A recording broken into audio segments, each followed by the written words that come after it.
हाँ स्टूडेंट्स, मैंने कहा था पिछले वीडियो में ना कि एक नया वीडियो जो है आपको मिलेगा कि विद्युत बल्बों में टंगस्टन का उपयोग क्यों किया जाता है। आप सुने होंगे जैसे WWE का नाम आपने सुना होगा। क्या WWE में आपको भेज दिया जाए तो आपसे बर्दाश्त होगा? नहीं ना होगा। बर्दाश्त होने वाले को ही WWE में भेजा जाता है। अभी ना कि मार दिए एक उनका बैठ जाए नाच के, तो ऐसा नहीं होगा। उसमें क्या होता है, बर्दाश्त करने वाले लोग ही जा पाएंगे। ठीक उसी प्रकार बॉलों में भी बर्दाश्त करने वाला धातु ही लगाइए, नहीं तो टॉप से ना गल जाएगा। जैसे लगाइएगा माने बगल के दुकान से किन कर लाइएगा, बॉल लगाइएगा, जानते हो क्या होगा कि चू जाएगा, बॉल में चू जाएगा। क्या है भाई, बर्दाश्त नहीं कर पाएगा। तो बर्दाश्त करने के लिए क्या करना होगा, ऐसे धातु के फिलामेंट्स को लगाना पड़ेगा जो बर्दाश्त कर सके। अब इसमें बर्दाश्त का तो बहुत ज्यादा होता है। ये जो टंगस्टन है ये बड़ा बर्दाश्ती है। जैसे किसी क्लास में देखिएगा कि कुछ लड़का बड़ा बर्दाश्ती होता है, क्या तो कतराहों टीचर हुंक दें, बर्दाश्त करके चुपचाप रहता है।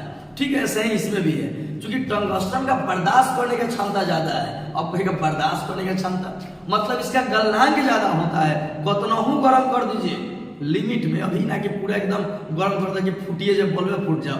मतलब कि एक लिमिट है कि इसका 3400 डिग्री सेल्सियस लगभग में इसका गलनांक होता है। गलनांक कितना होता है इसका?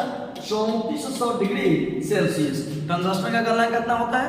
3400 डिग्री सेल्सियस। इसकी प्रतिरोधकता जो होती है वो कम होती है। इसका जो प्रतिरोधकता है उसका मान क्या होता है? कम होता है। प्रतिरोधकता कम होता है, गलनांक जब बहुत ही अधिक 3400 डिग्री सेल्सियस होता है। इसलिए जब धारा का प्रवाह किया जाता है ना तो ये बिना गले, क्योंकि 3400 गलनांक का मतलब क्या? गलनांक का मतलब जना ताप पर गल जाए, माने जना ताप पर गल जाए ओकरा कहल जाला, ओकरा का उसका क्या गलनांक बोला जाएगा। तो गलनांक का मतलब कि जौना चीज पर जौना ताप पर कोनो पदार्थ गल जाए उसको ही आप क्या बोलिएगा? गलनांक बोलिएगा। बस वही बात है कि टंगस्टन कितना पर गलेगा। टंगस्टन जो है 3400 डिग्री सेल्सियस पर गलेगा।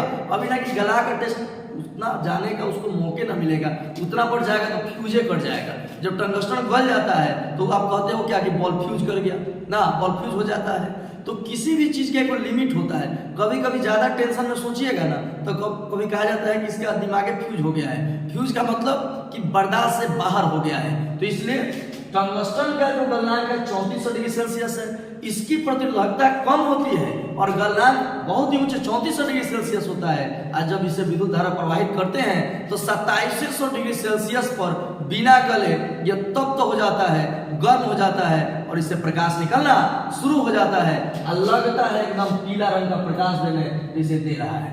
ये कैसे दिया? तो इसमें मैंने जब धारा प्रवाह किया तो चूंकि इसके भीतर जो बूंद था, इसके भीतर बूंद क्या था भाई कि 3400 डिग्री सेल्सियस बर्दाश्त करेगा। माने इसका गलनांक कितना होगा? 3400 डिग्री सेल्सियस। और इसका प्रतिरोधकता जो है वो कम होता है। प्रतिरोधकता क्या होता है? कम होता है। प्रतिरोधकता बहुत ही कम होता है। प्रतिरोधकता कम होता है, गलनांक बहुत ही अधिक 3400 डिग्री सेल्सियस होता है। और जब आप विद्युत धारा प्रवाहित करते हो तो यह बिना गले 2700 डिग्री सेल्सियस पर तप्त हो जाता है, गर्म हो जाता है और गर्म होकर प्रकाश देना शुरू कर देता है।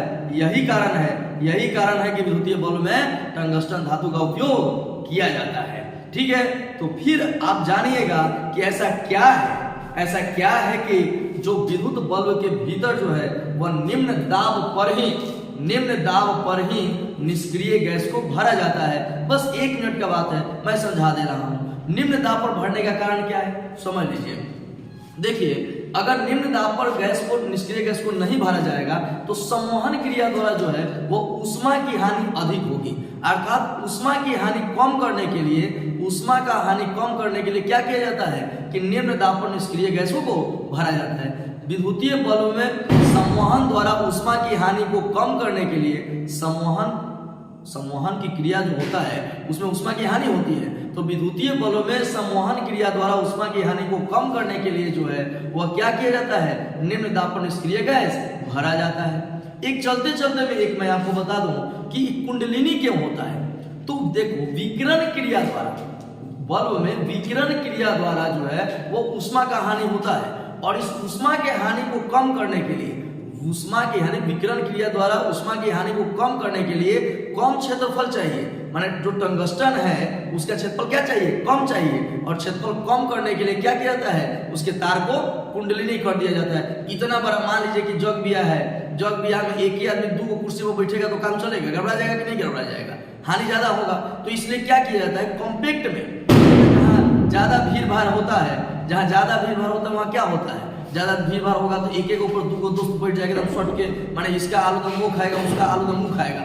ठीक उसी प्रकार क्या होता है कि अब मान लीजिए कि लंबा अगर लीजिएगा, बड़ा अगर टंगस्टन का अगर फिलामेंट आप लीजिएगा तो क्षेत्रफल बढ़ जाएगा, क्षेत्रफल बढ़ जाएगा तो विकिरण द्वारा ऊष्मा की हानि बढ़ जाएगी। तो कहा जाएगा बल्ब में विकिरण की हानि को कम करने के लिए फिलामेंट के क्षेत्रफल को कम लेना पड़ता है, और यही कारण है कि फिलामेंट को कुंडलिनी बनाया जाता है, फिलामेंट को कुंडलिनी बनाया जाता है। That's clear. ये अब आपने जो लगातार आप वीडियो अगर देखेंगे तो विद्युत से संबंधित मैंने 3-4 वीडियोस बना दिया, और तीनों चारों वीडियो को ध्यान से अगर देखोगे तो मैं निश्चित रूप से कह सकता हूं कि विद्युतीय बल्ब से एक भी क्वेश्चन आप छोड़कर नहीं आइएगा। हाँ, अगर आप क्रिया खा लिए हैं, आप विश्व पितामह के धरती से हैं, का जाने क्रिया खा लिए हैं, तब तो एगो का सब छोड़कर आ जाइएगा ना। लेकिन प्रयास कीजिए कि न आए। आप विश्व पितामह के धरती से हैं तो ठीक है, लेकिन विश्व पितामह बढ़िया चीज खातिर क्रिया खाए थे, आप भी क्रिया खाइए कि एको को न छोड़कर आएंगे बोर्ड में, गर्दा उड़ा देंगे एकदम। दम है तो गर्दा उड़ा कर दिखाओ, हम आपके साथ हैं। मिलते हैं अगले वीडियो में, तब तक के लिए दीजिए इजाजत। और इसी चैनल पर ध्यान दीजिए, घबराइए नहीं, इसी चैनल पर जो है लगातार सारे सब्जेक्ट्स के जो है हॉट क्वेश्चन मैं लेकर आऊंगा। तब तक के लिए धन्यवाद।